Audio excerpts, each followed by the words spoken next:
Hello and welcome to an all-new episode of Anime Brain Freeze. We are your hosts. I am John. And I'm CC. And this is the show where we take a look at all the anime series from the previous season we did and didn't watch, start to finish. On today's episode, we got some sweet mag action for you, but first, John is gonna take out the trash, and it has Sega written all over it.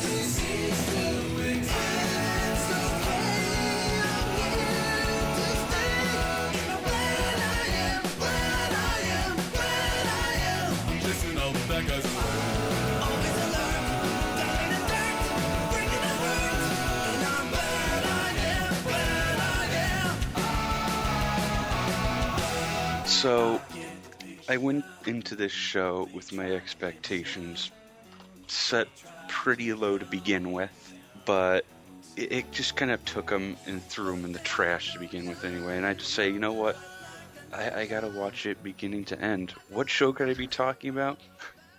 Well, it's Phantasy Star Online 2, the animation, of course.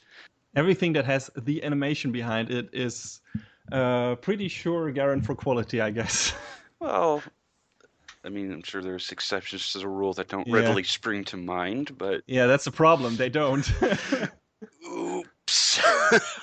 The first thing that comes to mind for me immediately is Xenosaga, the animation, and there's some other examples, but this is a game adaptation thing, right? Yeah, well, it could have been.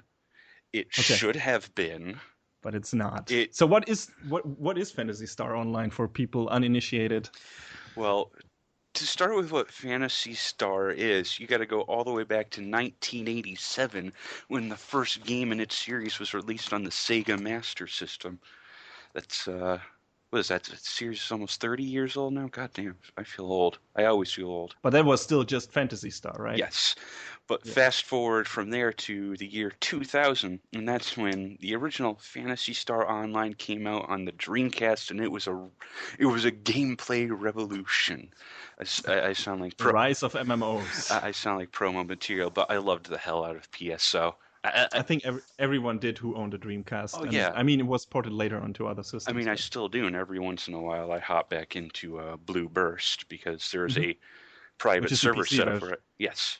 Then you have to jump forward again to 2012 when Phantasy Star Online 2, what should be the more solid basis for this show, was introduced. And it was at PSO when the series kind of changed from being like a turn-based RPG to more of an action RPG thing. And I mean, you know, I love action RPGs, and that was kind of my jam. And to be perfectly honest, I don't know if there are going to be pitchforks cast at me, but PSO was my first Phantasy Star.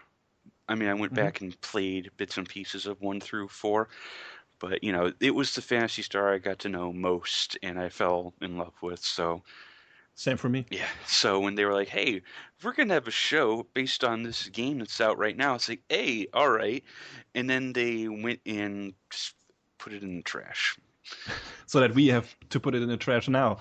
So, I mean, how does this show connect to the game PSO2, if at all? Like, tangentially, I guess you could say. All right, so our setup is we got this, well, if you recall, our season preview from last season, we talked about this and how it was about this guy named Itsuki Tachibana, and he's a transfer student into this prestigious Sega Academy. He happens across, you know, the student council president, who's this young lady, pretty much conceivably perfect in every way. Okay, all right, sure, anime, sure.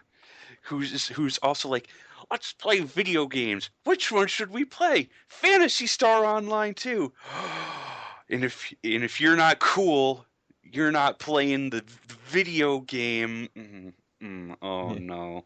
And that's immediately when you know the show has a problem. Because, let's be real, any show, comic, movie, what have you, that's based off of another property is inherently a commercial for it. All right, fine. I guess a good example that I could spring to mind that I enjoyed was Gundam Build Fighters, because, you know, you could buy your Gunpla and build them all day long and have a great time, or you could watch a show where they build and battle them, and there's something inherently cool about the show because you see these creations come to life, whereas in PSO2 it's just sitting there playing the game. Oh boy! Sounds enticing. And I mean, So there's no doubt that PSO2 is a fun game, but this show does nothing to convey that. So, but as far as I've like realized from the first episode, you have not like the people sitting in front of the screens playing the game and you watching them, but of course they get transported literally into the game world and have their adventures there. I mean, is that the main focus of the show, or is it like, oh well, that sometimes happens and we battle monsters in there, but mostly it's like school life and then we play PSO sometimes? It's pretty much the latter, although no one's going to care about spoilers for this tripe, so I'm just going to out and say that that does become something of a plot thing later on that they try to do, but I really feel like it was too little too late. Okay. So it gets a bit weirder later on, maybe? We end up finding out that PSO2, the game, is a gateway to a parallel dimension where, these worlds and these characters and these evil creatures called the Darkers actually exist. And the Darkers are using, like, the game as a portal to our world to harvest people who have an attunement to what's referred to in the game universe as photon energy. And it's like, what? Okay, All right. It's something like, if you wanted to go that angle, you shouldn't have waited until 7 episodes in. Yeah, that's weird. It's like they want to sell you on like this. Oh, this could be you, and then Yeah. Actually, this is a fantasy anime just set in the PSO universe. That's what it should have been. What it should have been was a show that just summed up the events of the game, and you could have made bank. Each season could have been each episode of the game. Like, come on, that's a free idea. I mean, I guess because PSO2 is kind of I've played the game too for a while now, on and off, and I guess because you create your own character in that game, they maybe had a problem with.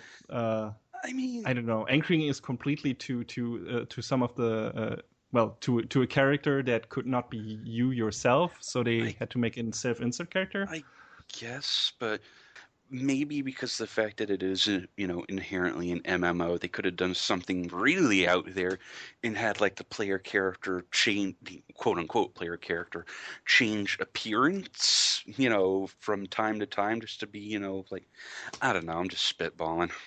Maybe they should have done so themselves. And of course, you could have based the series like solely on one of the characters that you come across in the game, because there's several of like. There's a main cast in that game that you, as the player, run into several times. Yeah, and I mean, it takes some.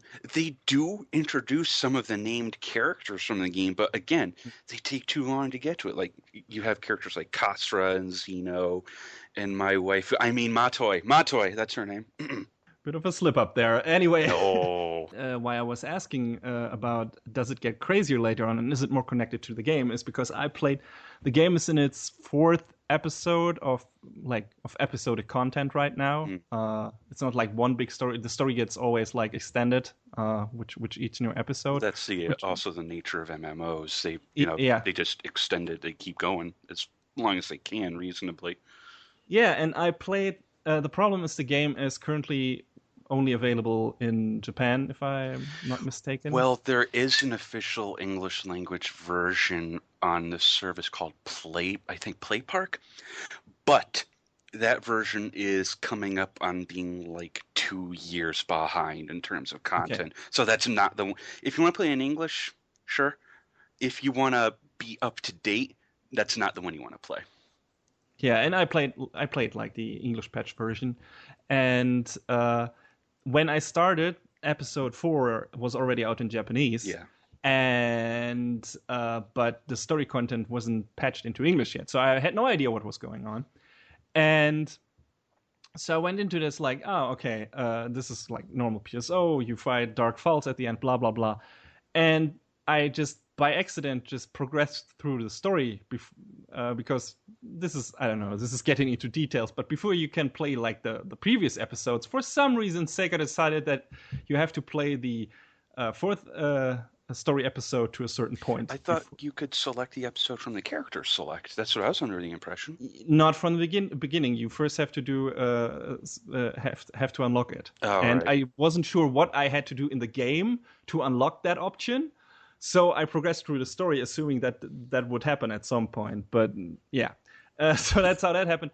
And at some point in that story, suddenly my character appears in a Japanese dorm room after another character from the game gets like jolted out of the screen, and I'm like, wait a minute, is this connected to the anime now? Is this like what happens in the anime? Because this I remember seeing things about this, but I don't know about it because nothing's really translated, or I just haven't dug deep enough. Maybe. Yeah, me neither. The only thing that I just dig in through like a few message boards here and there found superficially is that apparently the game is episode 4 is set like a few weeks after the anime plotline. So apparently the game and the anime are connected now. No. Very, very weird and very, very, very weird plot twist at the end of the anime. So I wonder if they changed it through if the series was just intended as a hey, here's your fill-in character and these guys play at Sega Academy and this is all just a giant commercial and toy vehicle for the game. And then it turned into, well, while we're at it, let's have fun with it and connect it to the game in a weird way. And I wonder if what happened there. But yeah, it was really fun, like seeing that and just having this moment of, oh, what the fuck? Is this connected now? This is crazy dumb. Well, and yeah. Maybe later on they'll start explicitly introducing characters from this show. I don't know. Yeah, the main character is pretty much generic, making no face to begin with anyhow. Yeah, because it's probably supposed to be you, right? Like it's supposed to be the character you create in the game. I guess. I mean, he's a hunter with default black armor. It's like, oh, okay. Yeah, that's not the character I created. Yeah. I used a sweet-ass robot with a cowboy hat. So anyway, getting back to the show itself, can you, like, even if it gets ludicrous later on and it's just a commercial vehicle in the beginning, can you enjoy it without being a massive Sega fanboy? So I mean, is it bland or is it so bad that it's good? It's kind of bland, man. Like I was hoping.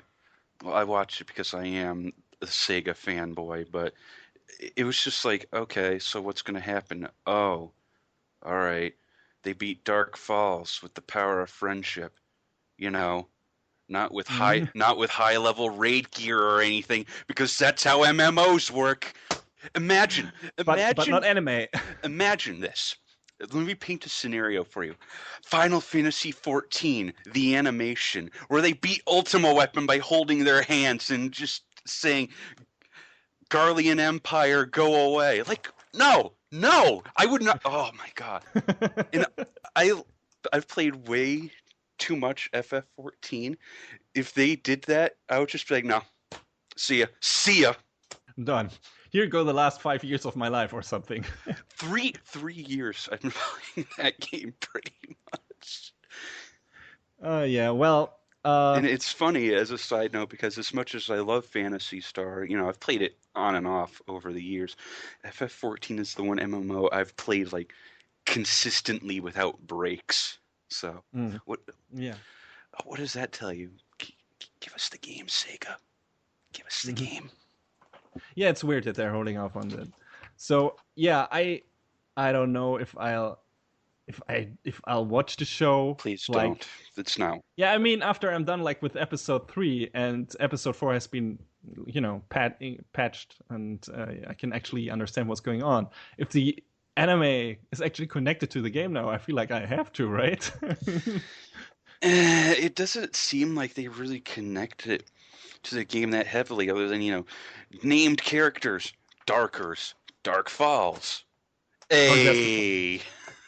Or I guess the concept in general, you have to know that you're actually playing in the real world, just like it happens in the anime, but the actual characters and main characters in the anime are not relevant to the rest of the game or something. Oh, they really do go full meta, and at one point you see your character and it just zooms out to your character is on a screen, on your screen. I'll probably be like, what?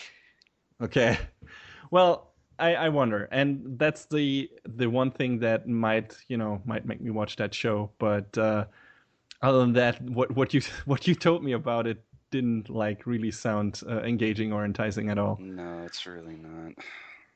So, but still, since you are such a Sega fanboy, I gotta ask, what are the most ridiculous bits of Sega fan service in the show, and does it get as crazy as Seiha Girls? Because that's a show about Sega stuff I watched and enjoyed thoroughly because it was really, really dumb fun and crazy out there and hilarious. So I wonder. Man, Seiha Girls. That show is fantastic. I loved it. Mhm. But the problem with PSO2 is I wish it had gone just whole hog. I mean, there's like little knots like Whole hedgehog. because I mean, you have moments like in the first episode. There's this big flower garden out in front of the academy, and then right in the middle of it is a flower arrangement in the shape of Sonic's head, and you're like, oh, hi. Mm-hmm. There's one episode where there's like a Virtua Fighter 2 poster in the background. All the other girls call this one character Aika, I, which I still firmly believe to be a nod to Super Monkey Ball. But it doesn't take it and run with it, which leaves me a little sad. We're supposed to, and we're going to reference this 100 million times before we're dead. A show like Bento, where it's like, look at this, look at all this Sega stuff. It has nothing to do with anything but Sega. We like Sega. Do you? Good. Yeah, it sounds like the show should have been like either this giant, completely nuts commercial for Sega products, like Seiha Girls, maybe that is super self-aware and doesn't take itself seriously at all, or it should have gone like the true adaptation route, actually adapting the game story at a point and not trying to do its own thing. But it didn't do either. So Yeah. I guess that's what turned you off. Yeah, it really wanted to be both, and it couldn't pull off either. So Sad, but what can you do? Game to anime adaptations are always tricky, just like game to Hollywood movie adaptations. So I guess we'll wait and see if maybe, I don't know, Tales of Zestiria will be a good one that's coming up by Ufotable. So well, you'll have to tell me that because I'm probably gonna play the game before I watch the show, like I did with, well, if I even watch the show, because like with Tales of the Abyss before it, I didn't even watch the show. I was just like, hey, I've got this 40 to 50 hour game in front of me. I can sit down and play and have a great time. It's the best Tales game as far as I'm concerned. I'm playing that right now, actually. So because I only watched like a few episodes of that show, but I think I'm gonna watch Zestiria because the first trailer looked cool, and yeah, we can do an episode where we compare your experience with the game and my experience with the show. I guess that could be fun. But for now, I mean, I'll get back to you after I've beaten Exilia and Exilia 2. Oops. All right, so it might be a while, people, until we do that. Anyway, but for now, it seems like PSO2 is not the game to anime adaptation you want to watch in your spare time. So yeah, and some of these game adaptations that have been coming out of the works lately, like Gyakuten Saibon is rough, but before that we had Persona 4 the animation. It was great. It was fantastic. it sounds like a few people didn't like that one either. So I don't know. I mean, yeah, I haven't watched it. I mean, yeah, it had its hiccups, but for the most part, I thought it was really good because the character designs were all really recognizable. They used like key songs from the game, so it felt very comfortable and familiar, which is what is something that I believe you should be going for. Okay. But well, maybe we'll get another good we get a good PSO anime sometime in the future. I don't know. I'm not holding my time. breath.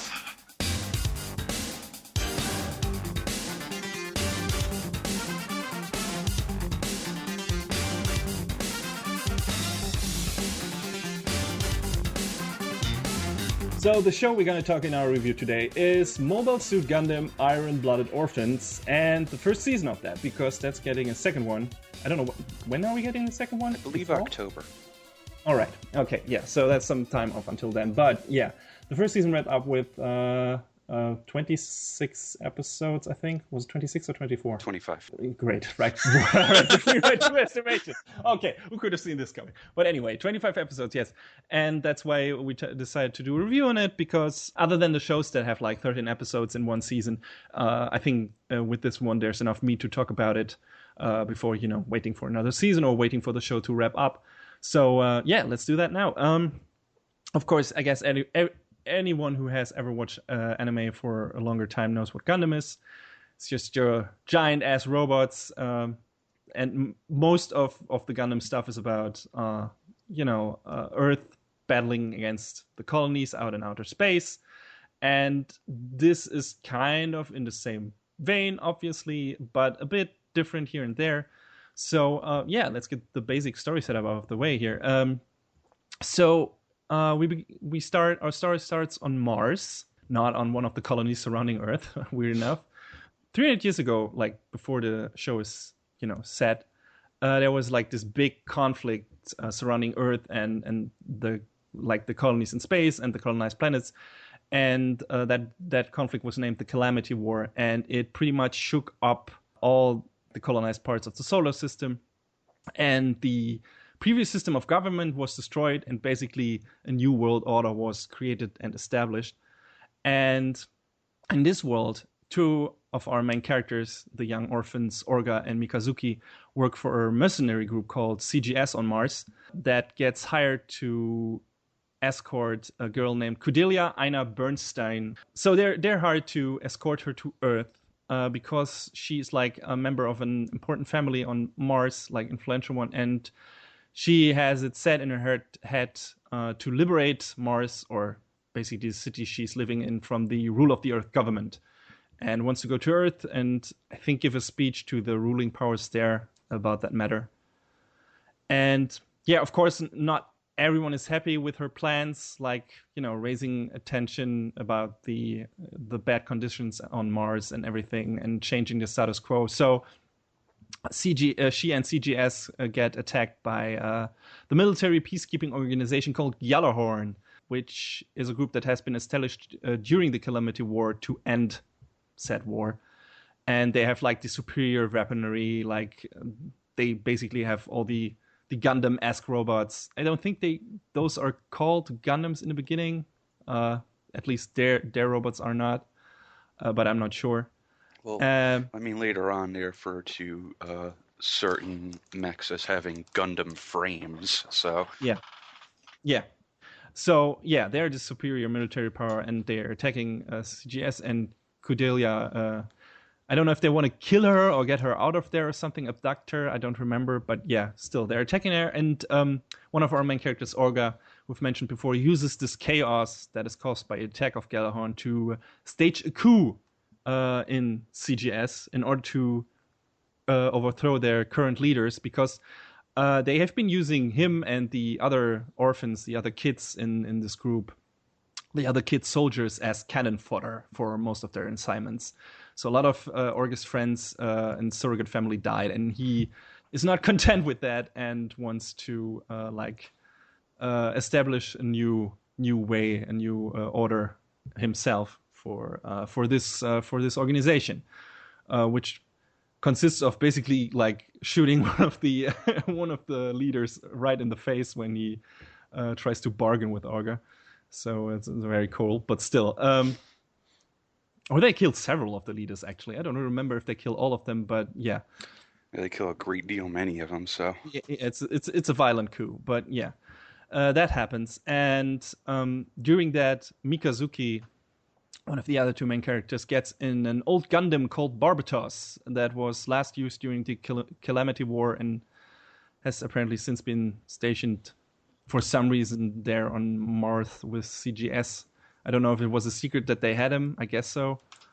But yeah, I think he was used as a power source or something. Yeah, that seemed to be the case anyway. Yeah. So he gets in the Gundam, and he has this, like some of the other soldiers in CGS, or a lot of them, has this implant in his body that makes him like this superior pilot when it comes to interacting with Gundams and other robots. So yeah, he uses the Gundam to great effect and repels the attack of Gjallarhorn. And after that, it's mainly Orga and Mikazuki and the rest of the group trying to get Cordelia to Earth and becoming a powerful military force in their own right, like renaming themselves to Tekkadan, which is translated to the Iron Flower Brigade. And yeah, that's basically the setup for the show. And most of its episode consists of, or basically are Tekkadan fighting the forces of Gjallarhorn and other factions and groups intervening and getting into their path to Earth. And yeah, that's basically it. The show is produced and animated by Sunrise, as are all other Gundam shows. And I think, I don't know about you, John, but I think the animation in the show was really good for, standard Gundam show. Oh yeah, definitely. Yeah, it looked really nice. And the show is directed by Tatsuyuki Nagai. He has directed, what is it? Wait. Oh yeah, I think the most prominent works would be Anohana and one of your favorites, Railgun, I believe. Yeah. And I haven't seen Railgun, but I assume Iron-Blooded Orphans is the most action-heavy thing he has done up till now. I don't know how action-heavy was Railgun. Railgun, it wasn't action-heavy throughout, but it did have some pretty intense stuff in it. So. Okay. But you would say Gundam is still more of an action show than Railgun was? Yeah. Because I was really impressed with the fights in this show. Like, I've seen a few Gundam shows here and there, mostly from the not Universal Century stuff, except for Unicorn and the old movies. But this is really one of the best looking shows in the Gundam universe I've seen, in my opinion. And the fights were really impactful and good looking. At least, a lot of them were. I don't know how you feel about that. Yeah, I feel like they were able to convey the weight behind the battles in this, maybe not more so than other shows, but, they did have a pretty grand impact. And I think part of that is because Mikazuki tends to play around this giant ass. I don't know is it a sword or more of a club. It reminds me of the Dragon Slayer from of Guts from Berserk. It's like this giant fucking piece of metal that he just wails on the enemies with. Yeah, it really is more like a club. What he uses earlier on. So yeah, there's a lot of weight behind that weapon, and the show conveys the impact that has in the fights as well. Like when he's drilling into the enemies and just like I said, like waiting on them. It's sometimes quite a sight to behold. It's really engaging fights, and yeah, overall the art design is nice. The characters look cool. Bit unusual when it comes to, I don't know, their faces. Sometimes the eyes on some of the characters look kind of unusual. But interesting. It's not displeasing or anything. It's cool character design, in my opinion. Orga has weird hair. It's anime. Yeah, but still for anime. He's got like this weird bastardized version of Charlie Nash's hair cut from Street Fighter. It's really strange. I didn't really think of that until you mentioned it, but yeah, a little bit. Yeah. I guess I could say reminds me, maybe just because he has a darker complexion with the white hair. That particular combination is making me think more of Archer from Fate. Oh yeah, that too, I guess. But still, Archer had more manageable hair. Yeah, but aside from that, no weird outcasts in terms of character design. You got your cute girls, you got your pretty boys, mostly in Yellowhorn. Like they got the They got the cuties for some reason, and the backgrounds look really nice. Like the overall animation, the presentation in the show overall, the music is really good. I was surprised to see when I looked at the pedigree for the music composer Masaru Yokoyama, to see like not that many good shows in there. Oh yeah, I remember looking down there and I was like, oh, Queen's Blade. Also Freezing. Oh. Yeah. I mean, there's Hyperdimension Neptunia. Yes, and I guess some people like Bubuki Buranki less. Plastic Memories. There we go. Well, yeah, but yeah, Queen's Blade and Freezing jumped out and was like, okay, so well, at least he's got work. Yeah, exactly, and he worked on a good show this time around, and his score is cool. Not his work, but the opening and ending are also pretty strong, especially the ending theme. Yeah, the first ending theme is nice and jazzy, and it's super good. Tears of the Orphans no Namida. Yeah, really strong, especially when the show ends on a really emotional moment, and the powerful singer like rises up in the background. It's really good stuff. Really works. Yeah, and the opening is strong too. Really action-packed opening. Raise Your Flag by A Man with a Mission. I don't know about in relation to the context of the show. It works, but I wonder if when I look at the lyrics of that song, if there's not some weird underlying messaging in that song. Nah, there couldn't be. Yeah, I don't know. I don't know about the history of that band, but whenever I looked at the lyrics, I felt a bit icky. So, yeah, whatever. Well, I mean, if you want to listen to one of their even better songs, you could listen to the opening theme to Log Horizon, and just flail your hair around saying database. Okay, let me do that after the show. I'm always up for good headbanging. Anyway, the show is written by Mari Okada. So she is kind of has become, I don't know if she was before, but has become kind of a divisive figure in anime writing. So she worked on some good stuff like Anohana with the same director, actually. Or, for example, The Woman Called Fujiko Mine, though I don't think she did the series composition for that, and the whole script, only a few episodes. But yeah, still, she worked on some good stuff. But there are also a lot of bad shows in her repertoire. Like, I mean, I know Black Rock Shooter is one that people are really not so hot on, but what about? I haven't watched that show, and I don't know if it's worth defending her or it on it. But look at what source material you have to work with. It was a Vocaloid song to begin with. Yeah, maybe she didn't give a shit in that show. So I would give her the benefit of the doubt there. I don't know. People liked Aquarian Evol, if I remember correctly. Or seeing it as improvement over the first season. Was Evol the second or the third? It was the second, right? Yeah. I think people were kind of hot and cold about that too. Like, it had good moments, but I think a lot of people liked the first one better. Well, and in this season alone, she is responsible for Lost Village, which seems to venture in so bad that it's entertaining territory. Oof. And also Kisniver, which I know we have like highlighted that in our sneak peek, but I've really cooled down on that show after its promising first episode. Kisniver has moments of brilliance, but then they just kind of fizzle out as quickly as they show up. Okay. Yeah, so... But, I mean, she's done other stuff, like, she worked a bit on Rosen Maiden, which, it's a different kind of show, but it's fun. And another one she worked on that I really, really enjoyed was A Lull in the Sea. Okay, I never heard of that, actually. What was the Japanese name for that? Nagi no Asukara, that's it. Okay. Doesn't ring a bell either, but... it was, I think, the last PA Works show that I watched before it seemed like they kind of flew off the handle a bit. Okay. Right. But yeah, so you see, she is kind of Mari Okada is a mixed bag. So I didn't know that when I started watching Gundam, so I didn't went into the show with any like preconceptions about her writing or any prejudice or whatever. I would definitely say that Iron-Blooded Orphans is probably her at her best.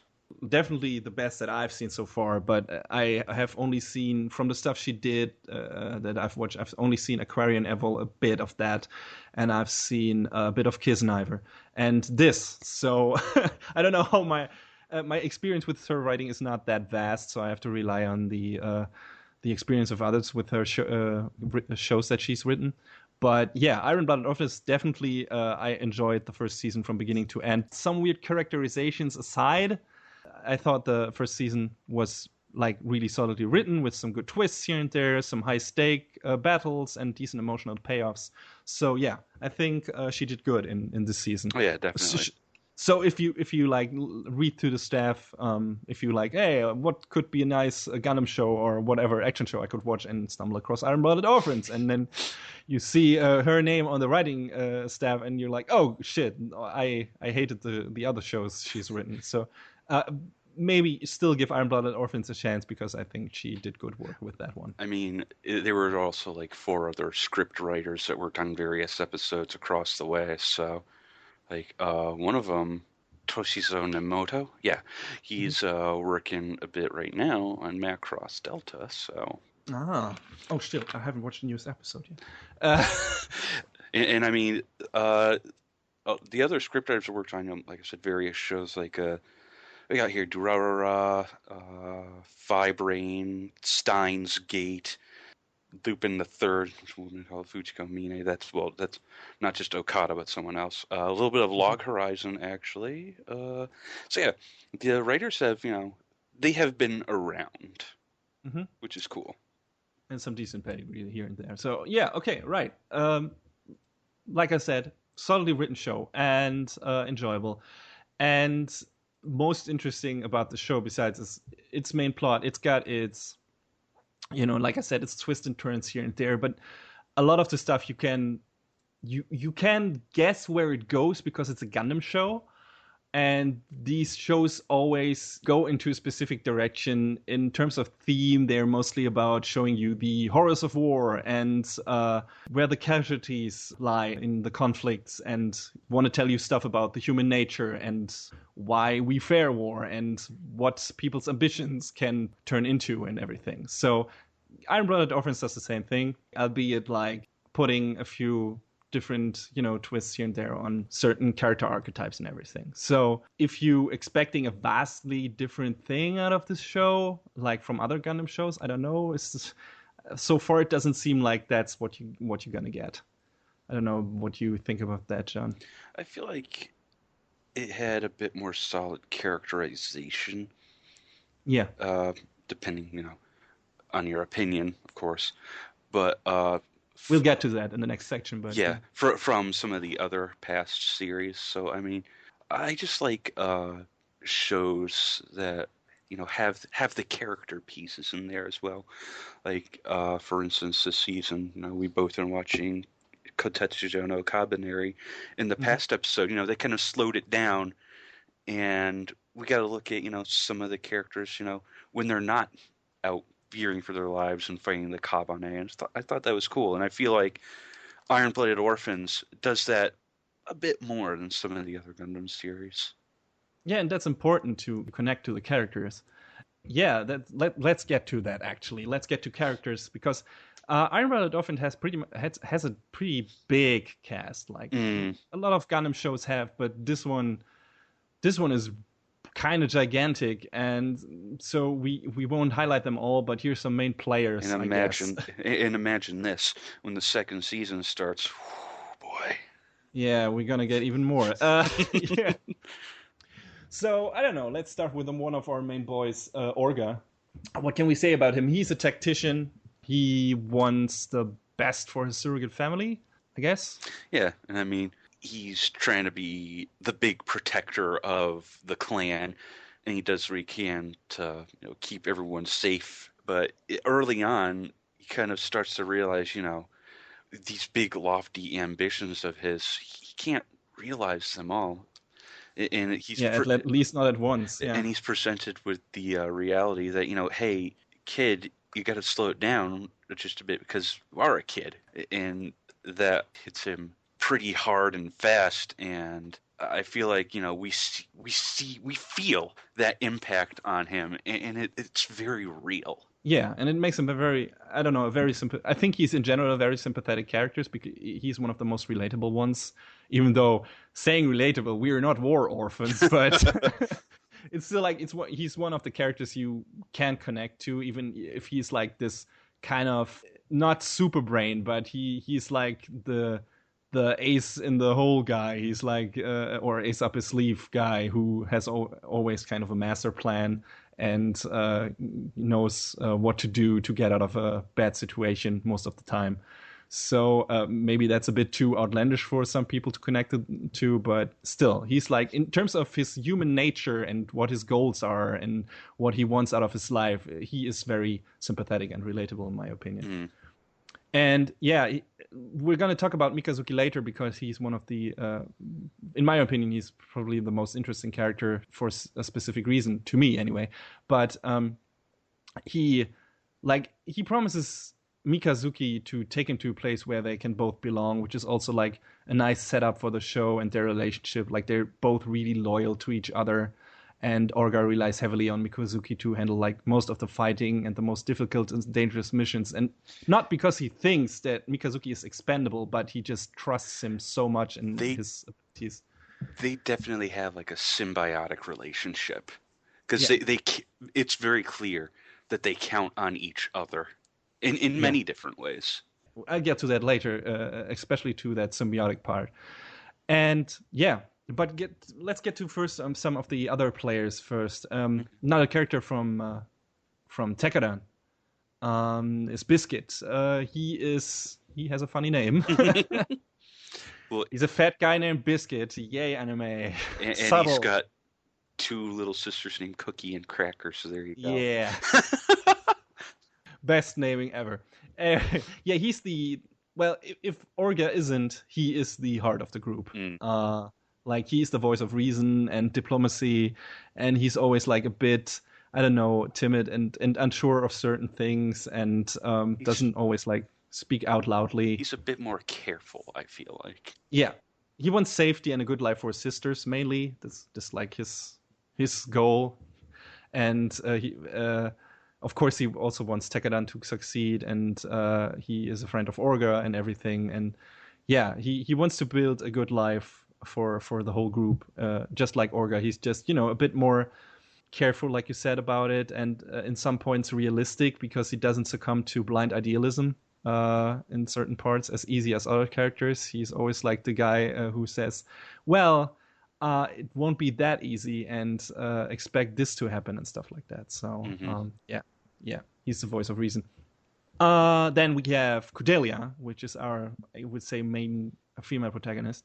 She is, a strong-willed person who is like the most idealistic person, but also what comes with that is she's kind of naive when it comes to the reality of war. She gets into the whole free Mars, blah, blah, blah, blah, blah, shit, out of noble aspirations and ideas, but she doesn't really understand what that all entails. Exactly. She doesn't know what it means. She doesn't really know what she has to do. She's like, I get down to, I don't know, the Senate or something on Earth and talk to them, and sure, they will see reason, and yeah, that's that's not how this works. I mean, that's a nice idea and good for you, but yeah, that's not gonna work out. Like, it's not gonna work out like that, especially not as easily as you think it will.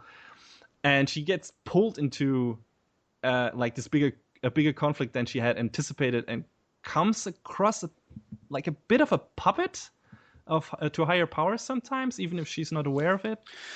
Yeah, she kind of gets painted as like what do they call her, the Maiden of the Revolution.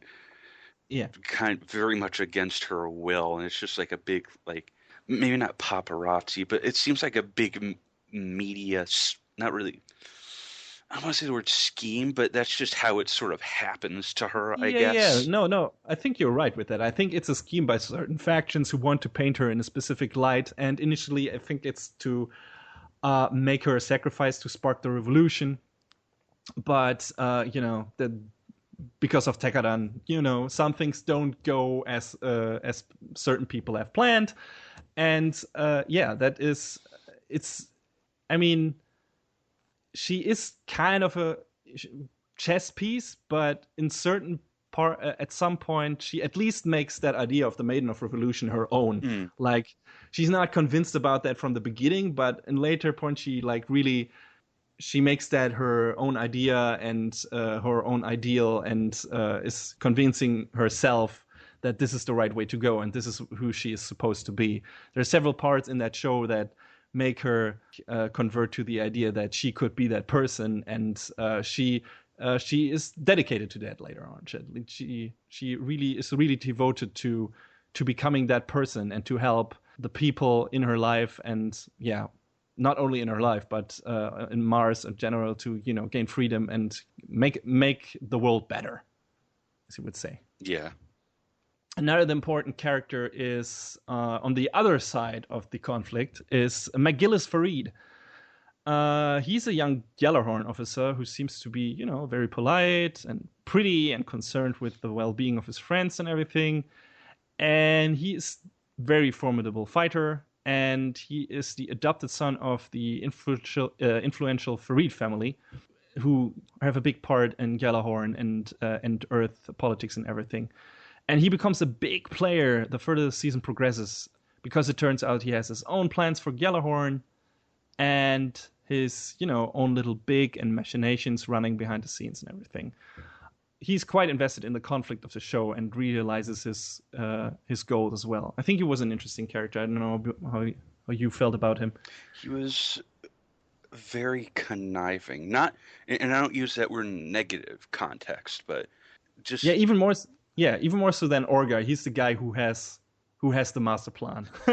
Yeah, I mean, it's clear from the moment you meet him. It's like, sure you don't want to keep an eye on this guy? Yeah. But no, I think it makes him, interesting too. It's because it leaves you kind of wondering what exactly is he driving at? How is he going to get there when he's I don't know if you call me cog in the machine, because he's higher up than like other grunt soldiers, of course, but he acts like he is a cog in the machine when he really kind of isn't, or is trying to get out of that. Well, that's probably just to conceal his motivations, I guess. Yeah, pretty much. And it's by the end of the show we don't really know any specifics of what his real goal is. By the end of the season, we see what he's doing to accomplish them, but we don't really know where his motivation comes from and everything. So I assume the second season will elaborate a lot more on his character. We see him, playing certain moves and everything to get to a specific part and in the conflict, but we can't really tell what his end game is at this point. Yeah. So I'm looking forward to seeing that, because I hope it's something interesting, and he doesn't fall flat at the end. But so far he's like an interesting half antagonist. I say half because he's not on against like our main heroes all the time. It's really I don't want to give too much away, but he, like I said, he's an interesting character, and he doesn't play only for one side, I would say. Yeah, it seems like the wheels are spinning. Let me see how this plays out so I can get in there, sort of thing. Yeah, exactly. Let me rephrase my previous statement. Like, he's not playing for like, if he's playing for one side, it's his own side. Yes. And you can't be sure what that entails at this point. Like, who is going to be left on the wayside for him to achieve his goals? And so that's interesting. And I mean, there's hints about like reformation within Gjallarhorn, but again, there's not much on the table for details. Exactly. How does that reformation look? What does he think the new Gjallarhorn should be and everything? So what's your end game, man?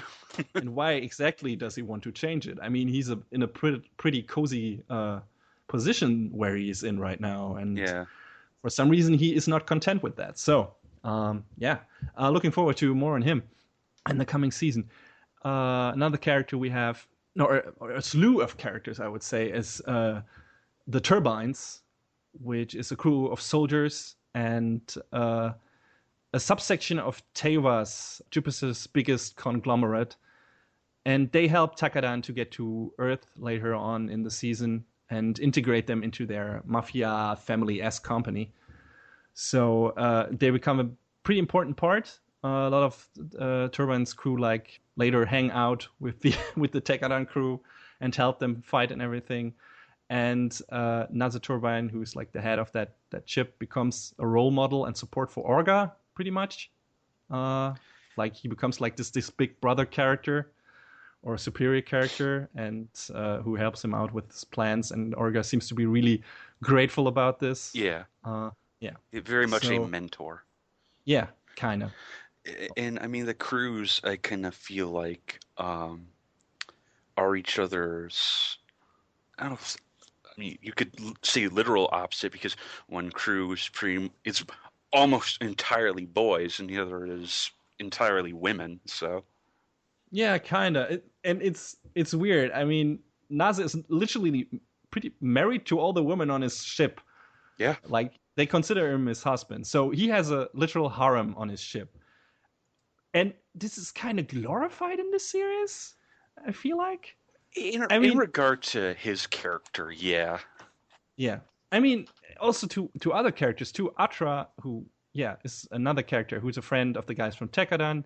She has a crush on Mikazuki and becomes like a strong member of the group in her own right, because she wants to help Mikazuki and Orga in any way she can. She is in one scene, she's being happy about the idea of her and Cordelia possibly becoming the wives of Mikazuki in that kind of harem system, that is a possibility, because she's afraid Cordelia can take Mikazuki from her. But, if they lived in a harem, they both could be his wife. And it was kind of weird. I don't know what the show was trying to say there, if that was Mari Okada having one of her weird character moments, and that, I don't know, that felt just kind of weird. Yeah, to me. Yeah, that was... Because she was genuinely happy about it and was like, oh man, I can be with the man I love, even though I have to share him with another woman, but it doesn't matter because it gives me like spirit and will to live. And it was like, I don't know. It's like, how old are you, kid? Chill out. That too. But I mean, Mikazuki isn't very old either, but still. It was, I don't know. It had like this weird undertone I didn't know what to make of. So... But yeah, we talked about, already mentioned, like Mikazuki several times, so get to his character, because I think he's one of the most interesting ones. He's a weird one. He's not really sympathetic as a character. I wouldn't call him sympathetic. He's often parts in that show, he is more machine than a human being, and I'm not talking, that's not because of his implant.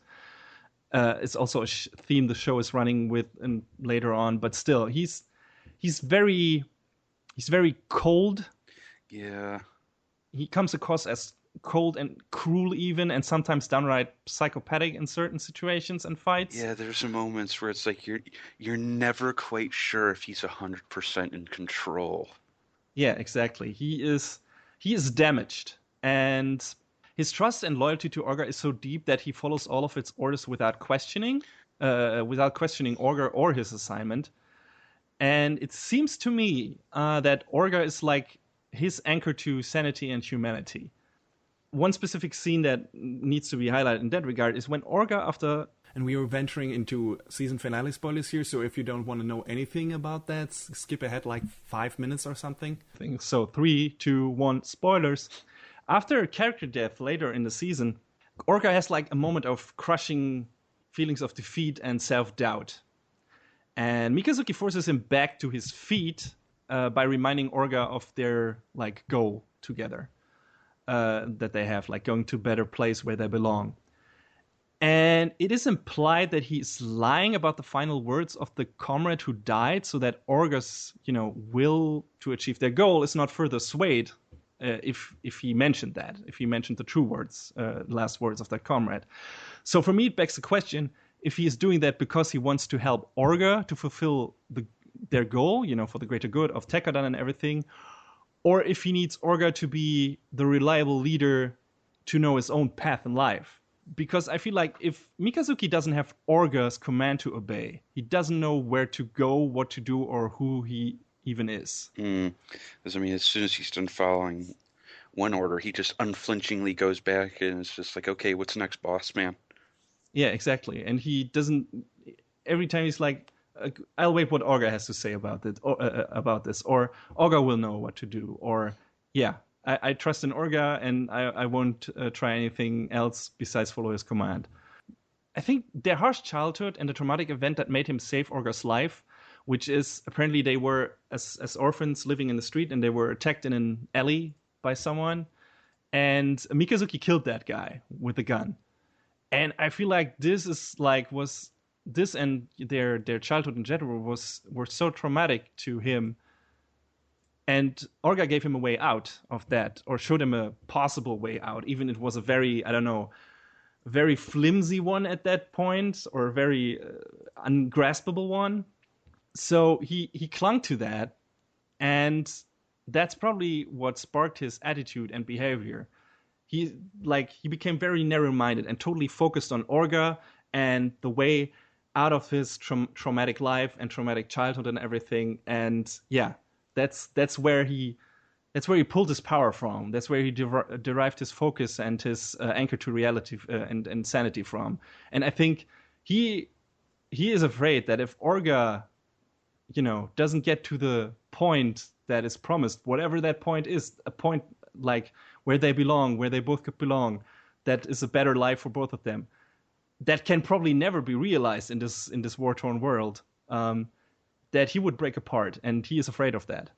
And that's why he like drives Orga forward to this possible future that is like a very flimsy concept.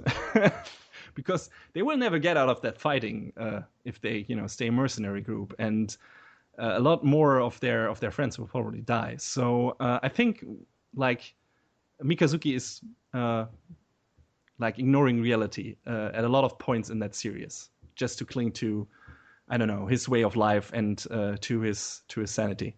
So I don't know if you agree with that, if this is a pretty outlandish interpretation or something, but that's the gist I got from that character. Like, he's this very damaged person that could break apart at any moment. And I wonder if the second season will have like his big turnaround in that regard. Yeah, I mean, I definitely got that there's some issue early on. And I do wonder if that's, a product of, something that happened in the past that we haven't seen, or maybe because, of the implant of the Alaya Vignana. But, I mean, other characters have that same implant, and they don't seem to have quite the same issues as Mikazuki. Yeah. But, again, these are all things that we'll hopefully find out and will be elaborated on this fall.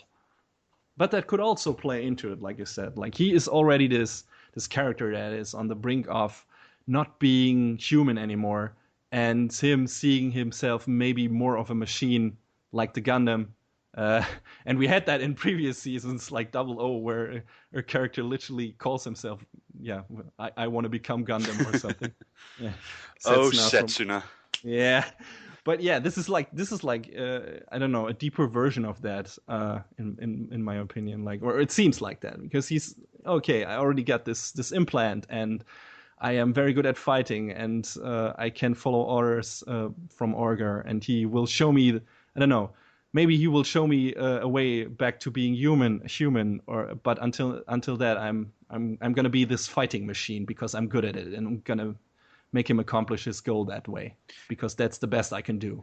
I also wonder if the name Alaya Vignana will have any further significance, because it has to deal with like, I believe the translation is something along those lines of it, an all-encompassing consciousness or something. So I wonder what they're trying to drive at with that name. Mm-hmm. Yeah, I wonder if if in the second season we have like this weird twist where everyone becomes machines, and I don't know, maybe that will happen. Or and this could be some crazy stuff that I think could be really fun. The what's the word I'm looking for? The implication of this multiple consciousness thing, I wonder if some other like memory of some kind is stored within these machines that they've been using, and by using this system they've been tapping into that, and they'll somehow do something crazy, like we'll be able to see details of like the Calamity War or Hmm. whatnot. That, I mean, because that could be cool. Yeah, Or if they interesting go idea. even further back and like link it to some other Gundam series. Yeah. We'll see. I mean, that is always a possibility, and I think there is ground for that. That could happen because they have been alluding to the Gundam, not really acting on its own, but like reacting to Mikazuki's impulses and feelings and everything. So yeah, maybe that's something that will happen in the second season. Yeah, which I'm really looking forward to. I really want to see where the show goes. Mm. I was really happy with the first season; it was really interesting. Couldn't relate to all of the characters, obviously, but was still interesting seeing them, and what the show was trying to say about them. I don't know if it will turn out well because, as we've seen, a lot of Gundam shows tend to like violently fly off the rails in their second seasons. Yeah. I mean, prime example for me would be Gundam Seed Destiny. Oh, well, I could tell you for free, I didn't even watch that because Yeah, I enjoyed Gundam Seed, but to an extent anyway. But in Gundam Seed, Destiny started out very promising in its first episode, but then it just went completely. Holy fuck! well, because she had to keep Jesus Yamato alive the whole time. Shut He up! was Get he out of was not here! even he wasn't even the worst character. I have a feeling they brought him back because Shin was even worse than him, and even more, and was totally unsympathetic. And it was like, how can we fix this? Let's bring Kira back. People liked him, right? People liked Anyway, him, and they liked the fact that Atherin was single-mindedly out to keep Kira alive. Like, why? Just yeah, yeah. get him out! Get him out! And I don't remember how much. I think the second season of Double O wasn't as good as the first one either, in It some regards. I, So it got a little weird, as I recall, but I don't yeah, feel like it was outwardly bad. no, it wasn't. It was not as big of a letdown as Sea Destiny was, for I example. mean, I think a lot of people also refer to Double O as very much being Wing too, which they wouldn't be wrong. Yeah, kinda. But yeah, I for right now, I'm optimistic about the second season of Iron Blooded Orphans because the first season was really strong in my opinion, was really enjoyable. Looking forward to fall when we get more of this. I don't know if we will get a satisfying resolution to like all of the I don't know setup, but as long as we get like a satisfying resolution to the Mikazuki character arc and or Mikazuki and Orga character arc and let Maculus Farid's goals not be complete shit and bland boring anime stuff standard anime stuff. I think I'm fine. I don't know what do you want out of the second season? What are you most looking forward to? Well, yeah, I mean, I'm looking for, a lot of the same, and I want to know, like I said, what's the deal with, the Elia Villana, if there's anything to that beyond what we've seen. A general like few scenes maybe from the past and maybe have that connect to our current characters. Like general knowing more about the Calamity War would be interesting, I guess. Yeah, All of because that. as far as I could tell, this was on, again, another different timeline. How many Gundam timelines are there now? Like, at least I five or can't keep my man. at least five or six that I readily spring to mind. Yeah, definitely. There's a there's a lot of Gundam story stuff out there. So I wouldn't want to keep track of that, but there are people out there who do. So That's if that's what people use wikis for. yeah, if you feel like you want to dive, like if you know nothing about Gundam and want to dive in, like there's a lot of stuff out there, and I don't feel like Iron Blooded Orphans is like the worst thing to start at because it's pretty standalone right now and it works as a good like self-contained show. Yeah, I mean, Uh, the thing about Gundam is there's so many different series, and a lot of them with the exception of, like maybe Universal Century as a whole, Yeah. there's a lot of points where it's easy to jump in. It's probably not wise to like start watching Gundam Unicorn as your first Gundam show because I mean that's running right now, but that's also connected to the Universal Century stuff, and they acknowledge stuff that happens in the earlier series, and some characters make an appearance that have connections to earlier series. So that's maybe a bit of a, I don't know, more of a steep task to to get really invested in if you want to understand everything, because you have to either watch the older series to understand who some of the characters are and some of the events they mention. Oh no, definitely. Or read some wikis. But with Iron Blood and Orphans, you don't need that because right now that series doesn't seem to be connected to anything. We'll see if that changes. But yeah, it's self-contained, and if you want to jump into Gundam, might as well do it with this show, because at least, or wait until the final verdict and the final reviews for the second season are out and see if it jumped off the rails or if it stayed as strong as in its first season. So. I am hopeful that it will continue on strong. Me too.